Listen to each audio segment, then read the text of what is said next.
Monday at Metropolis Tower. The headquarters of StarLight Media gleamed against the night sky, its 60 floors of glass and steel, a testament to power and success. Most offices had gone dark hours ago, but on the 30th floor, a single light still burned, the CEO's corner office where important decisions were made, where fortunes rose and fell with the stroke of a pen. Jack Wilson pushed his cleaning cart down the silent corridor, his weathered hands gripping the handle with familiar ease. 15 years of nighttime rounds had taught him the rhythm of the building, which executives worked late, which offices held secrets, which rooms witnessed tears behind closed doors. At 53, Jack had mastered the art of invisibility, moving through spaces without disturbing the air, collecting the discarded remnants of corporate ambition. As he approached the CEO's office, a sound stopped him, glass shattering, followed by something more troubling, a muffled sob. Through the partially open door, Jack glimpsed a figure kneeling on the plush carpet.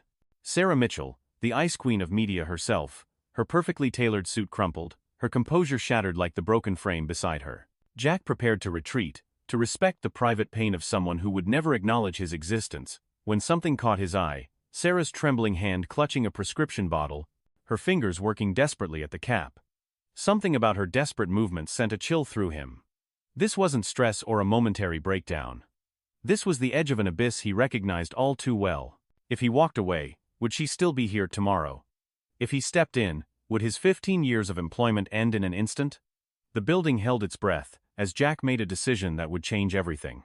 The first time Jack Wilson walked into StarLight Media, he hadn't planned on staying. A temporary position, that's all it was supposed to be, something to pay the bills, while he figured out how to rebuild a life shattered by loss. The small Midwestern town where he'd taught mathematics for 20 years had become unbearable after Elizabeth died, the empty house echoing with her absence, the medical bills piled high on the kitchen table. His daughter Emily had been 16 then, her hearing impairment making the grief even more isolating. They'd moved to the city with 2 suitcases, and the fading hope that somehow, things would get better. The janitor position wasn't glamorous, but it offered health insurance that covered Emily's hearing aids and stability they desperately needed. 1 month turned into 3, then a year, then 15. During those years, Jack watched Emily transform from a frightened teenager into a determined young woman who now, at 20, was thriving in her second year of medical school. He'd sacrificed dreams but gained purpose. Each floor he cleaned, each trash bin he emptied was another step toward giving his daughter the future she deserved. If that meant becoming invisible to the powerful people whose spaces he maintained, it was a price he willingly paid. Sarah Mitchell existed in a different universe from Jack's, though they shared the same building. At 42, she'd clawed her way to the top of StarLight Media, through brilliance and unflinching determination. Industry magazines called her revolutionary, employees called her merciless. A single mother with a 15-year-old daughter, she'd built an empire while maintaining a perfect facade, not a hair out of place, not a moment of weakness shown. But Jack knew better. Late nights when the building emptied, he'd heard her quiet phone calls home, her voice transforming from steel to silk as she spoke to her daughter Lily. He'd noticed how she touched the framed photo on her desk when difficult decisions weighed on her. Even the Ice Queen had a heart, carefully hidden from a world that would see it as vulnerability. The truth that Jack alone knew from his years of silent observation was that everyone contained contradictions. The cruel executive who donated anonymously to children's charities.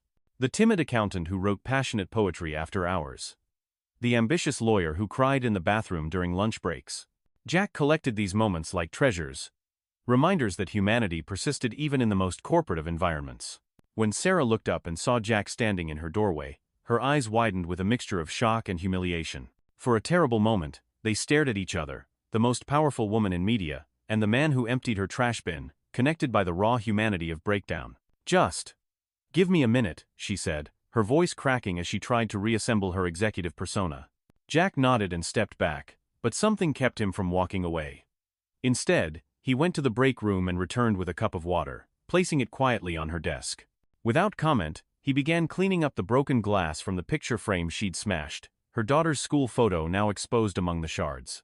As he worked, he noticed the documents spread across her desk, internal reports, with medical terminology, charts, showing concerning patterns, children's health records, with alarming symptoms highlighted in yellow. Sarah's own handwriting marked urgent questions in the margins, calculations of affected numbers, desperate notes that spoke of mounting horror. She's been in the hospital for 3 weeks, Sarah said suddenly, the words spilling out as if a dam had broken. The doctors can't figure out what's wrong with Lily. But I know. She gestured toward the reports with a shaking hand. Our products are making children sick. My daughter is dying because of me. Jack remained silent, creating space for truth that had been buried under corporate pressure and personal guilt. Sarah continued, words tumbling out with increasing desperation. The board knew about the contamination in children's products from StarLight's subsidiary but refused to issue recalls or release findings. They'd threatened to destroy her career if she went public. For months, she'd been fighting internally, while watching her daughter's condition deteriorate, caught between her role as a mother and her position as CEO. Tonight they gave me an ultimatum: drop the investigation or lose everything I've built. Her voice hardened. They don't know I've already lost what matters most. Jack finally spoke, his quiet voice filling the space between them. My Emily was your daughter's age when doctors said she'd never hear normally again. I thought my world had ended. He paused, remembering the despair. But she's in medical school now.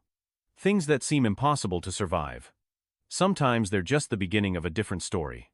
Sarah looked at him with new awareness. You have a daughter? Everyone has a story, ma'am, Jack replied simply. Even the invisible ones. When Jack left Sarah's office that night, he carried more than his cleaning supplies.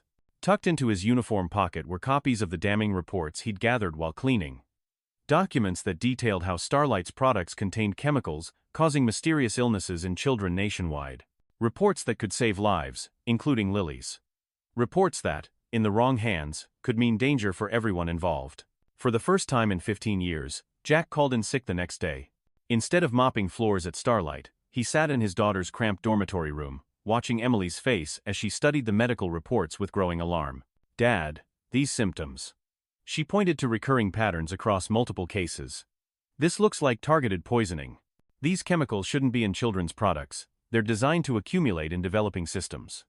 Her medical training gave weight to suspicions Sarah had formed through maternal instinct. Jack explained Sarah's impossible situation and her daughter's worsening condition, watching his own daughter transform from student to determined professional before his eyes. Emily's knowledge could connect dots that corporate doctors were deliberately missing. I need to get these to someone who can help, Jack said. Someone who'll listen. Emily's eyes reflected concern beyond the medical crisis. Dad, you could lose your job for taking these. Worse, these people sound dangerous if they're willing to hurt children for profit. Jack's weathered face showed a determination that had been dormant for years. I've been invisible for 15 years. Maybe that's exactly what's needed now, someone they won't see coming.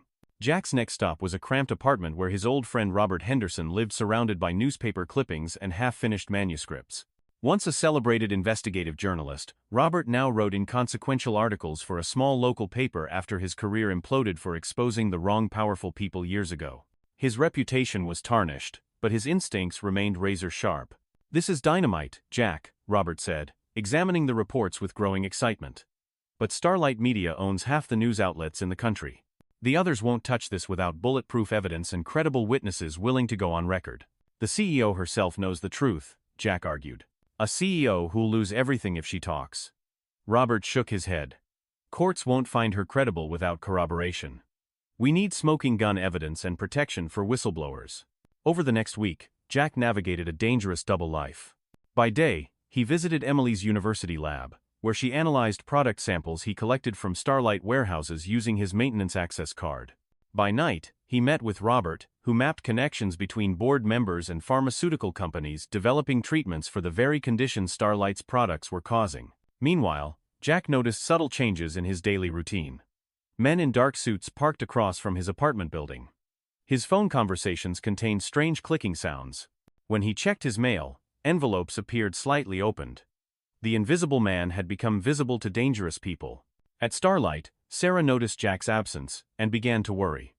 Had she revealed too much? When he returned to work after a week, their eyes met across the executive hallway.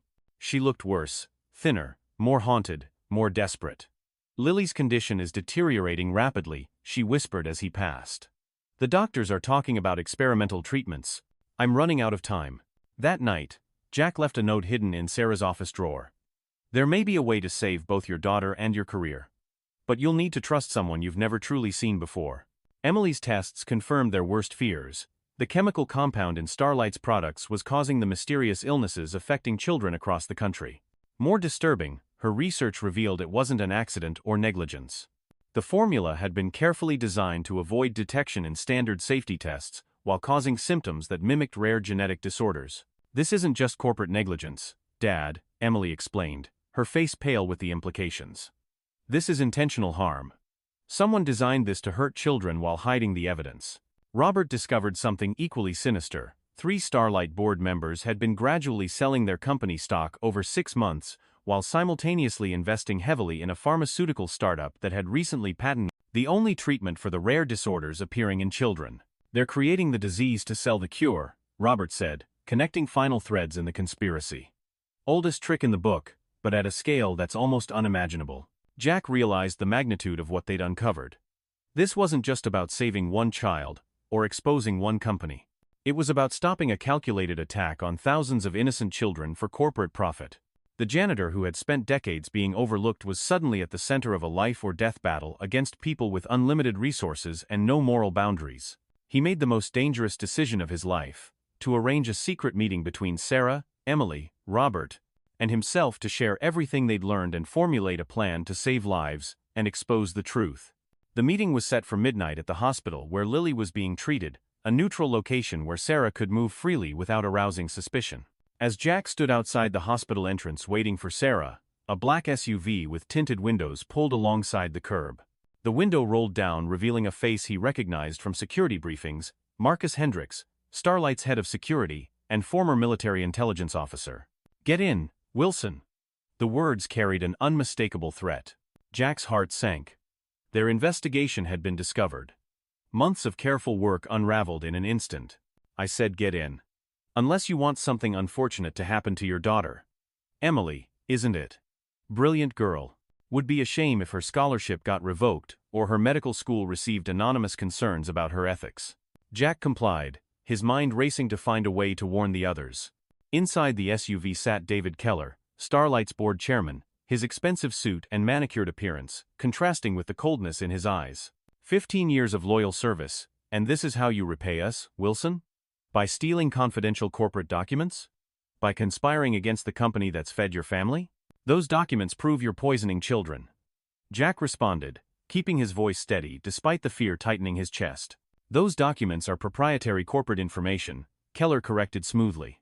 "The formulations and their effects are complex matters for scientists and regulatory agencies to evaluate, not janitors.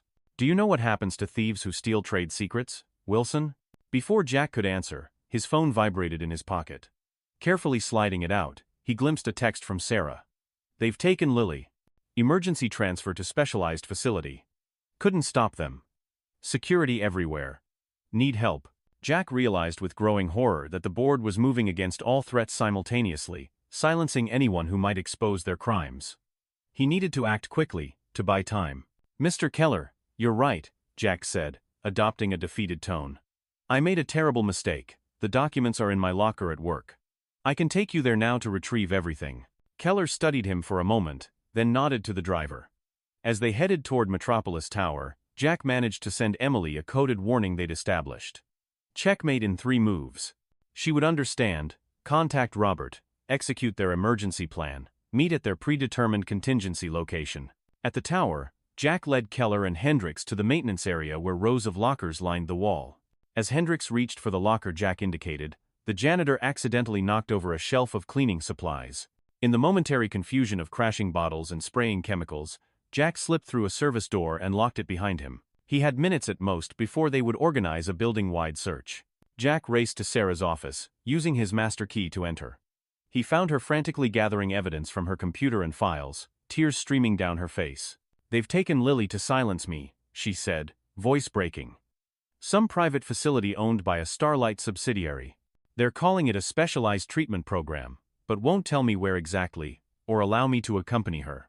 "I know where they'd take her," Jack said grimly. His years of invisibility had meant overhearing countless conversations about contingency plans and problem management, including the location of a private research facility where the company conducted its most sensitive work. "My daughter and Robert are waiting. We need to move now. Keller and security are already in the building." As they rushed toward the service elevator, security alarms began blaring throughout the building. Keller had been found and the hunt was on. They escaped through the loading dock just as security flooded the main entrances, meeting Emily and Robert at an abandoned gas station outside the city limits. "I've analyzed everything," Emily explained to Sarah, professional compassion tempering her scientific precision. The compound is specifically designed to cause symptoms that mimic rare genetic disorders. It's in the coating of the toys and children's products your company manufactures through its subsidiary. And I found the money trail, Robert added, spreading financial documents across the hood of his car. 3 board members, including Keller, invested heavily in Pharmasolve, a pharmaceutical startup that recently patented the only treatment for these rare disorders. They're creating the disease to sell the cure at thousands of dollars per dose. Sarah's face showed horror as the full scope of the conspiracy became clear. My daughter. They've taken her to their research facility. They're going to use her as a test subject for their treatment. Or worse, Emily said quietly, the unspoken threat hanging in the air. If she knows too much, or you've shared information with her. They formulated a desperate plan against impossible odds. Robert would contact his few remaining allies in independent media with all their evidence. Set to publish in exactly 1 hour regardless of what happened to them. Emily would send their findings simultaneously to the FDA, CDC, and medical journals. Sarah would use her executive access codes to enter the facility where Lily was being held. And Jack, invisible, underestimated Jack, would be their way in. The facility appeared innocent from the outside, a modern medical research center surrounded by manicured lawns and security fencing. Sarah's executive access codes got them through the main gate, but they knew security cameras would quickly alert guards to her presence. I need 15 minutes, she said, determination hardening her voice. To find Lily and retrieve the final proof from their research servers. You'll have it, Jack promised. While Sarah slipped in through the executive entrance, Jack approached the front desk wearing his familiar janitor's uniform. Night cleaning crew, he said casually, showing a fake ID badge Emily had created. The guard barely glanced at him, just another invisible worker in a world where such people merited no attention. Once inside, Jack created a calculated diversion by triggering the fire suppression system in an unoccupied wing. In the resulting chaos of alarms and sprinklers, Sarah located Lily's room, finding her daughter sedated but alive, attached to monitoring equipment recording her responses to experimental treatments. As Sarah downloaded incriminating files from the medical server, security teams began to realize the breach was no accident. They found themselves trapped between converging security teams, all exits blocked, with Lily barely conscious and unable to walk. Then Emily called with news that gave them desperate hope. She had contacted FBI agents specializing in corporate crime and shared their evidence. Federal agents were minutes away. They just needed to hold their position and stay alive. In the final confrontation, Keller himself arrived, pointing a gun at Sarah as she shielded her daughter's body with her own. You've destroyed everything we built, he seethed. For what? One child. We were going to revolutionize medicine forever. Create treatments for diseases that had none. Make billions saving lives. Jack stepped between them, the invisible man finally seen. No, Mr. Keller. You were going to poison children for profit. Create suffering to sell relief. And we're going to stop you. Keller's finger tightened on the trigger as sirens wailed in the distance, red and blue lights reflecting off glass and steel. For a moment, time suspended as the janitor faced the chairman, power structures inverted by the simple force of moral courage. The shot never came. FBI agents stormed the facility, Keller's empire crumbling around him as he dropped the gun and raised his hands. Outside, news vans gathered as the biggest corporate scandal in decades broke in real time. The invisible had become visible. The powerful had fallen. And a janitor's simple act of human kindness had changed everything. 3 months later, sunlight streamed through windows in a hospital room where Lily sat up in bed, color returned to her cheeks, laughing as she played a board game with Emily. The specialized treatment developed by independent researchers working with the evidence Sarah had provided was reversing the damage to her system. Healing made possible by truth finally exposed. In the hallway outside, news channels still featured stories about the StarLight scandal, how thousands of children had been deliberately exposed to toxins for corporate profit. 3 board members awaited trial for conspiracy, attempted murder, and corporate fraud.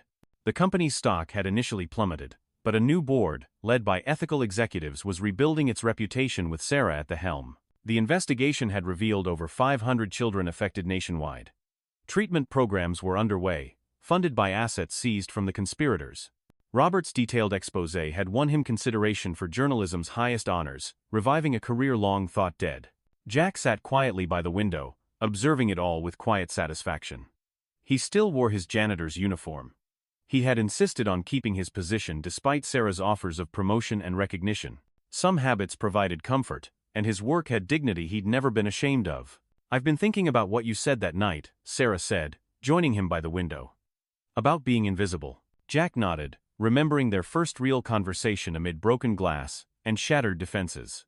You were wrong, you know, she continued, her voice softer than the corporate world had ever heard it. You were never invisible, I just wasn't seeing. She handed him an envelope. The board approved it unanimously this morning.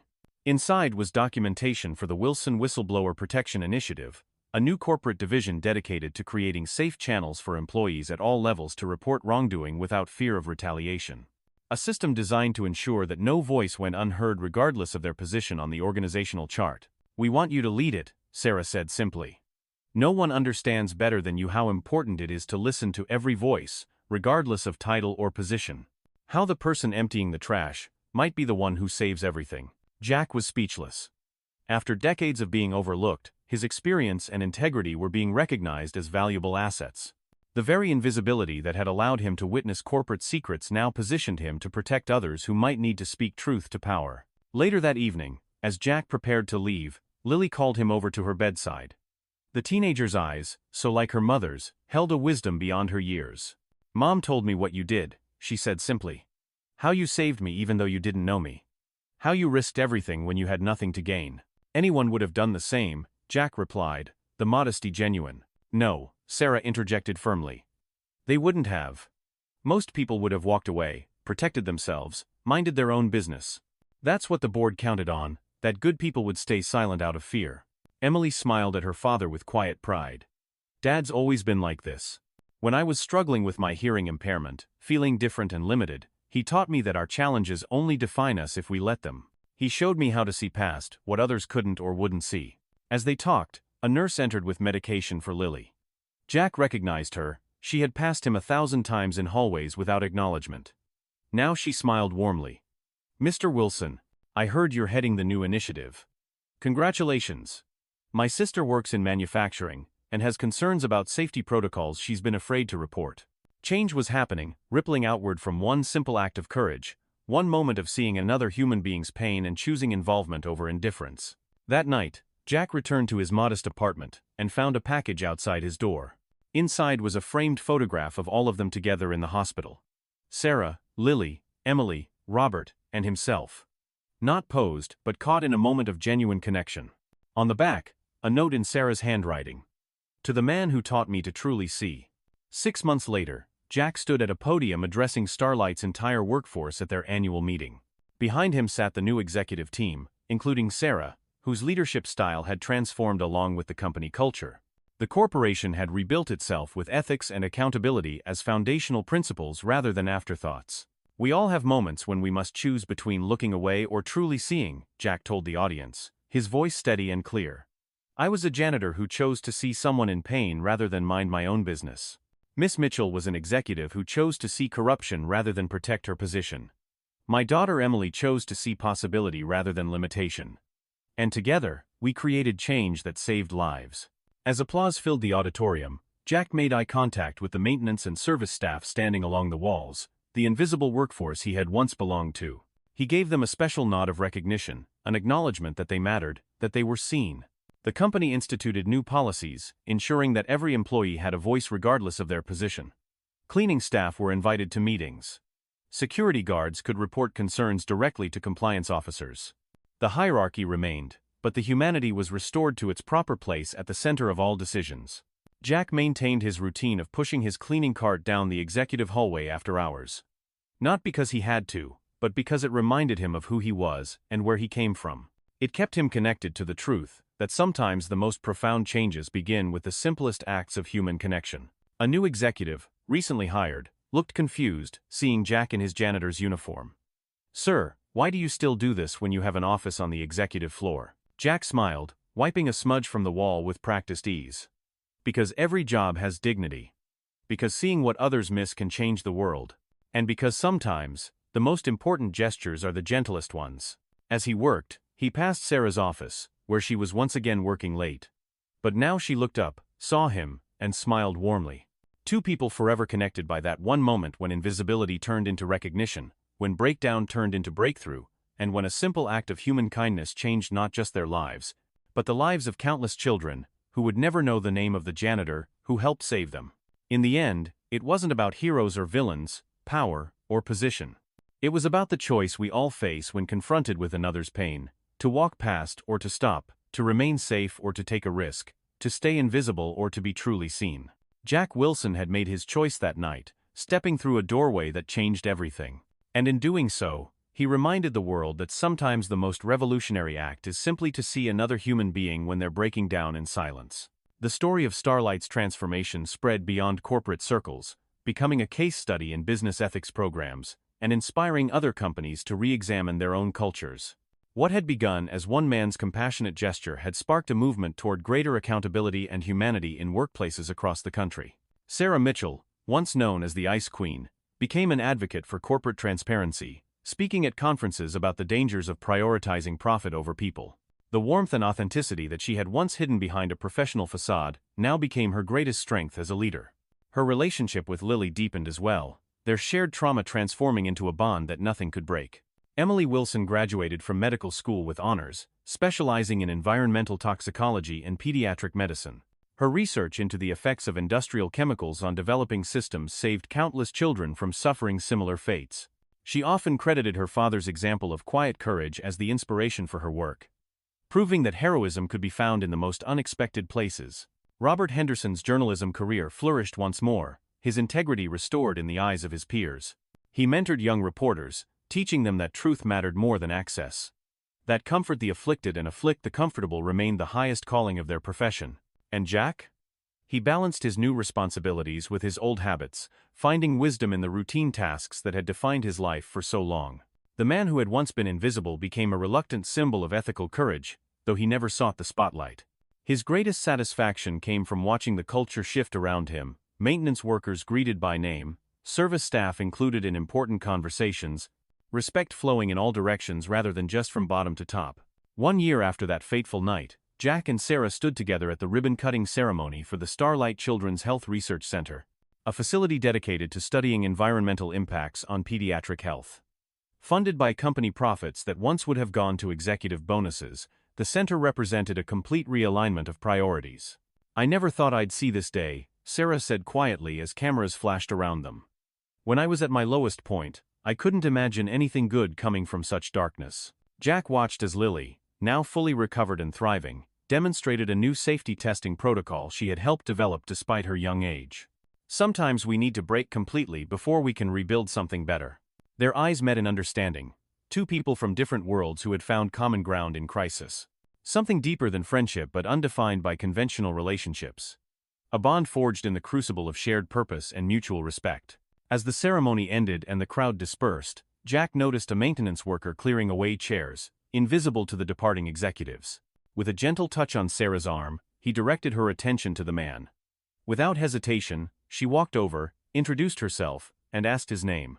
It was a small gesture, but it represented everything they had fought for: the acknowledgement that every person matters, that no one should be invisible, that genuine human connection transcends hierarchy and position. Later that evening, Jack found himself alone in the executive floor of StarLight, pushing his cleaning cart more from habit than necessity. The building felt different now, warmer somehow, less sterile, more alive with possibility. As he paused by the window overlooking the city lights, he reflected on how quickly life could change, how a single moment of courage could alter everything that followed. The elevator doors opened behind him, and Sarah stepped out, surprised to find him there. "Still working this late?" Jack smiled. "Some habits are hard to break. Besides, there's something peaceful about this place at night." They stood together in comfortable silence, two unlikely allies who had changed each other's worlds. Below them, the city stretched out in all directions, millions of lives interconnected in ways visible and invisible, each person carrying their own stories of struggle and resilience. "Do you ever wonder," Sarah asked softly, "about all the other Jack Wilsons out there? The invisible people who see everything but aren't seen themselves?" Jack considered this. "I think they're everywhere, just waiting for someone to notice. To really see them. Then that's our real work, isn't it? Beyond policies and initiatives and corporate reforms. Learning to truly see each other." As they spoke, the night security guard passed by, nodding in acknowledgement, not just to the CEO, but to Jack as well. A small sign that things had indeed changed. The story of StarLight's transformation wouldn't make headlines forever. Other scandals would eventually replace it in the public consciousness. But for those who lived through it, the impact would remain. A reminder that change often begins not with grand gestures, but with simple human connection. With one person choosing to see another's pain and reaching out instead of turning away.